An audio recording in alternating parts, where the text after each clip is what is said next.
அண்மை செய்தி. திருப்பரங்குன்றம் மலையில் நாளை ஆர்ப்பாட்டம் நடத்த இந்து அமைப்புகள் முடிவு செய்திருந்த நிலையில் அந்த பகுதியில் தற்போது காவலர்கள் குவிக்கப்பட்டிருக்கிறார்கள். முன்னதாக திருப்பரங்குன்றத்தில் 2 நாட்களுக்கு 144 தடை உத்தரவு பிறப்பிக்கப்பட்டிருக்கிறது. நாங்கள் ஒன்றுபட்டு வாழ்கிறோம் என்று அப்பகுதி மக்கள் கூறியிருக்கிறார்கள். வெளியில் இருந்து வரும் சில அமைப்புகளால் தான் சர்ச்சை ஏற்படுவதாகவும் அப்பகுதி மக்கள் தெரிவித்திருக்கிறார்கள். கூடுதல் தகவல்களை வழங்குவதற்காக செய்தியாளர் பிரசன்னா இணைந்திருக்கிறார். அவரிடம் கேட்கலாம். பிரசன்னா, நாளை இது தொடர்பாக ஆர்ப்பாட்டம் நடத்த இருப்பதாக இந்து அமைப்புகள் அறிவித்திருப்பதற்கு என்ன காரணம்? தற்போது அப்பகுதி மக்கள் கூறும் விளக்கங்கள் என்ன?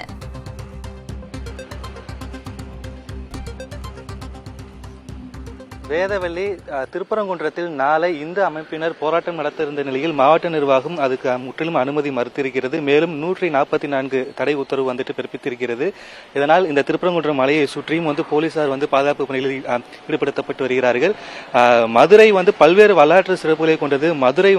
மதுரை மத நல்லிணக்கத்தை போற்றக்கூடிய சிறப்பு வாய்ந்த ஒரு மாவட்டமாக திறந்து வரக்கூடிய சூழலில் சமீப காலங்களில் மதுரை மக்களின் மத நல்லிணக்கத்திற்கு குந்தகம் ஏற்படுத்தும் வகையில் இந்த திருப்பரங்குன்றம் பகுதியில் உள்ள கோயில் மற்றும் மசூதியை மையமாக வைத்து பல்வேறு சர்ச்சைகளும் போராட்டங்களும் தொடர்ச்சியாக நடைபெற்று வருகிறது.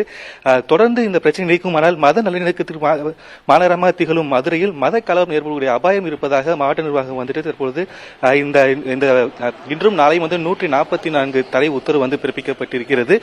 குறிப்பாக இந்த பகுதியில் இருக்கக்கூடிய மக்கள் அதாவது இந்துக்களும் சரி முஸ்லீமும் சரி ஒரு அண்ணன் தம்பியாக தாயப்பிள்ளையாக பழகி வருவதாக இந்த பகுதி மக்கள் நம்மிடம் கூறியிருக்கிறார்கள்.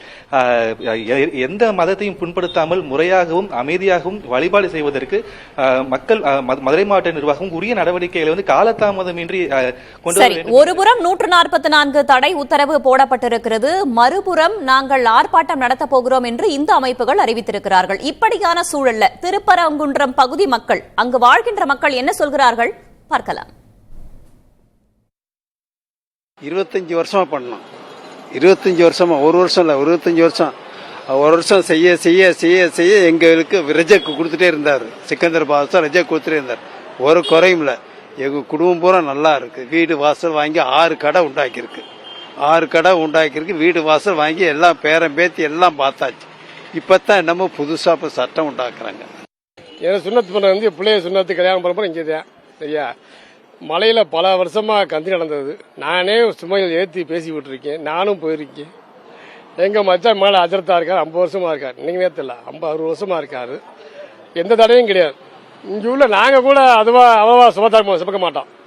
தெருவில் முதல் வீட்டுல கடைச்சி வீடு வரைக்கும் எல்லாரும் செமந்து இருக்காங்க. 50-100 நான் பேசி விடுவேன். வருவாங்க போவாங்க. எந்த தடையும் கிடையாது.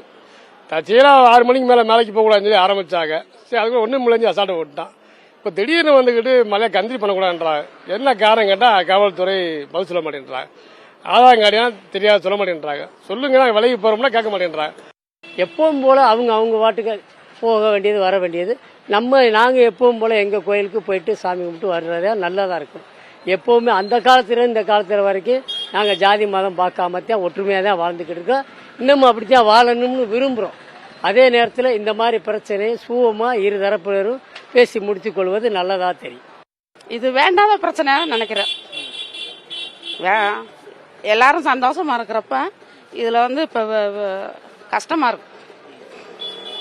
உங்களுக்கு தெரிஞ்ச முஸ்லிம்ல இப்போ இந்த பிரச்சனைக்கு அப்புறம் உங்கள்கிட்ட பார்த்து பேசுறாங்க? அதெல்லாம் எப்பவும் போல பேசுறாங்க. அப்ப நீங்க என்ன பேசிப்பீங்க? எப்பவும் போல சாதாரணமா பேசிக்கிறாங்க. அவங்க இங்கனக்குள்ள இருக்கிறவங்க அதை பத்தி எல்லாம் பேசல. எப்பவும் போல வர போக பேச நல்லா இருக்கா.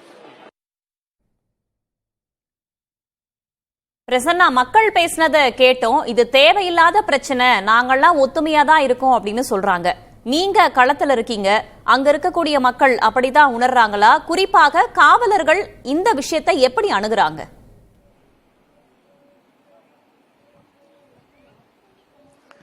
வேதவெளி, அதாவது இந்த பகுதியில் இருக்கக்கூடிய மக்கள் ஒற்றுமையாகவும் சகோதரத்தோடு தான் இருந்து வருகிறார்கள். எனவே மத நல்லிணக்கத்தை போற்றக்கூடிய சான்றோர்களை உடனடியாக மாவட்ட நிர்வாகம் ஒரு அமைதி குழுவை உருவாக்க வேண்டும் என்கின்ற விஷயத்தை இந்த பகுதி மக்கள் கோரிக்கையாக வைத்திருக்கிறார்கள். இது சம்பந்தமாக மதுரை மாவட்ட ஆட்சியரை சந்தித்து நேரில் மனு அவங்க கொடுத்திருக்காங்க. அது சம்பந்தமா இந்த கனவுக்கு அவர்கிட்ட கேட்கலாம். ஆனா இப்போ நீங்க மாவட்ட ஆட்சியர்கிட்ட நீங்க கொடுத்த மனுக்கு கலெக்டர் என்ன சொன்னாங்க? அதாவது இன்னைக்கு மதுரையில் அதாவது எல்லாரும் மன அமைதியை தேடி கோயிலுக்கு போவோம். ஆனால் இன்றைக்கு மசூதியையும் கோவிலையும் வைத்து இன்றைக்கு ஒரு மிகப்பெரிய ஒரு கலவரத்தை ஏற்படுத்த ஒரு சில அரசியல் இயக்கங்கள் அந்த மாதிரி நடந்துகிட்டு இருக்காங்க. இதுல உண்மையிலே நீங்க மதுரையில பாத்தீங்கன்னா, மதுரையில பல்வேறு திருவிழாக்களின் நகரம் தான் மதுரை. அப்படிப்பட்ட திருவிழாக்கள் நகரில் வந்து எல்லா சமூகத்தினரும் எல்லா மதத்தினரும் ஒன்று சேர்ந்து தான் மீனாட்சி தேரை வடம்பிடிப்பதாக இருக்கட்டும், சித்திரை திருவிழாவாக இருக்கட்டும்.